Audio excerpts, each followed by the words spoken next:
mga kawaw, kung naghahanap po kayo ng napakatipid na motorsiklo, dahil naman hanap po natin, nagulat ako sa tipid nito. Yung sinasabi nila talaga, ito po yung Honda XRM Motard. Nilagyan natin ng accessories. Gabi na tayo nag-ano. Ito naman nilagyan natin ng handguard. Wala po ito. Ito yung new model ng XRM Motard Honda.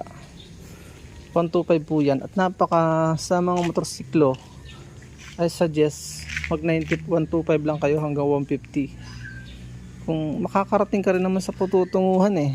Napakaganda ng kanyang mga lights. So, matipid po siya. Ang kanyang gatong yung diniscuss ko ay octane number 91 lang. Pwede na. So yun yung recommended ng manual o, yun o. At ang kanya pong capacity ng fuel ay yan lang o, 3.9 liters. So wala pang ano yun. Sa tatlong sabi ng 4 na litro sa 60 200 nasa 300 lang. Ganyan. Kaya kahapon nagpunta po ako ng Bansud, may training kami.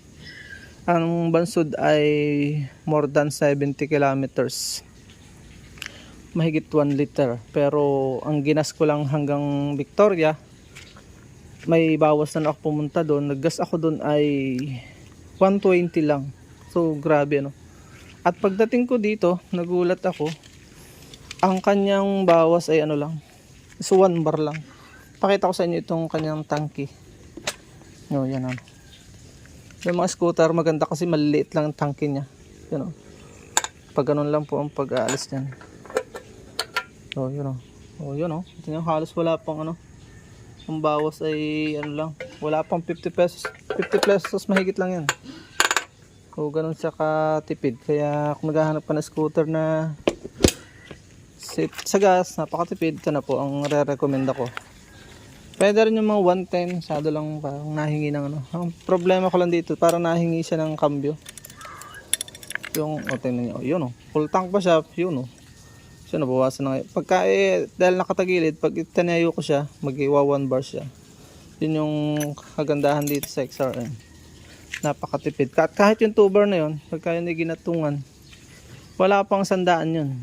Dahil ginatungan ko 3 bar ang bawas, ay ano, mahigit nga 120 lang. Dahil sa presyo na yun, 60.40.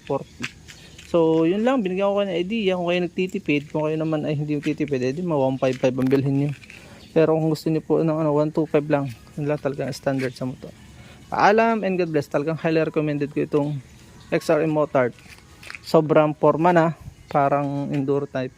Pwede pa sa angkasan. Pwede sa service sa off-road. Pwede rin sa lansangan. Paalam and God bless.